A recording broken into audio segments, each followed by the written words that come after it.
on the table. You can take this money as a loan, but I will charge you a little bit of interest rate. Like most people, you take the money and you go buy a nice car. But in 10 years, it's time to pay me back. And because of interest rates, now you owe me $20,000 and not 10. You will say, I don't have money to give you. And if you don't, I take your car and a piece of your house. Damn. This is how debt works. And after 3 years of traveling the world, I noticed that this is exactly what China is doing. For example, take the small island nation of Sri Lanka. This developing country needs money and China has a lot of it. So Sri Lanka took billions of dollars in Chinese loans. It was easy money just there to be taken. And with that, they built skyscrapers, highways, airports, and shipping ports. The country grew and prospered. But few years later, this easy money came with interest rates, and Sri Lanka was so much in debt that it couldn't pay back China its money. And the only way out was to give China control of what they had built. In other words, Sri Lanka lost a piece of its home to China because of debt. This is the Chinese money trap.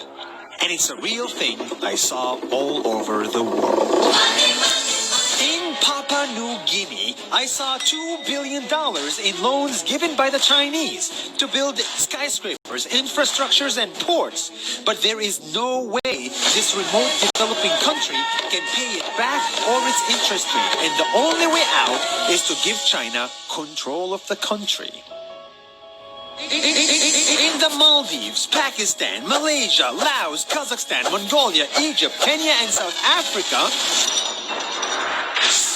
the same thing is happening, and many countries are struggling to pay back Chinese loans. If you look closely, all these infrastructure projects like highways, ports, and bridges connect to China through the sea or through the land to form something far bigger, far more powerful than just a bridge, a new Silk Road. The world is already made by China, and I think slowly it will be owned by China. Don't get me wrong. Building bridges, ports, highways, and airports is a great thing for the people and the country. But they come at a very high cost. And when these countries can't pay back the loans, these countries will lose their homes.